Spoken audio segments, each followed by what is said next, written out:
अस्सलाम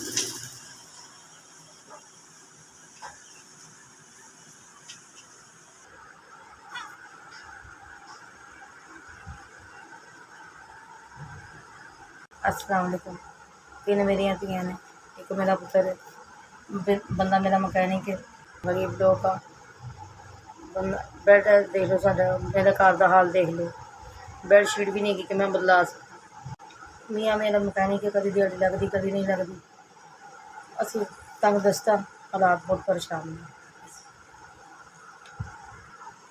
तीन मेरियां धियां ने, एक मेरा पुत्र पता नहीं किस नाम उड़ा चुके। मैं टेस्ट करवाए, बच्चा मेरा बीमार है।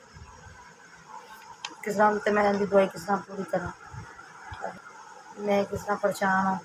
ताड़ी मेहरबानी, किसने रोटी पूरी होती किसने नहीं होती। ताड़ी मेहरबानी, मेरी मदद करो।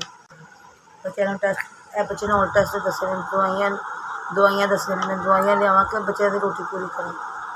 मैं बड़ी गरीब औरत हाँ, मेरी मदद करो, मेरे बच्चे के इलाज मेरी मदद करो।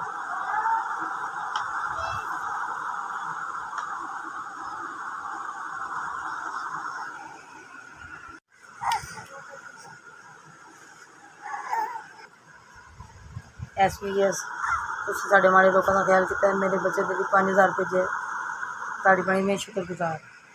SVS तुसीं सानूं 5000 पहुँचाया, मालक इन्ना क देवे, तुसीं इंज ही माड़े लोगों का ख्याल करते रहो।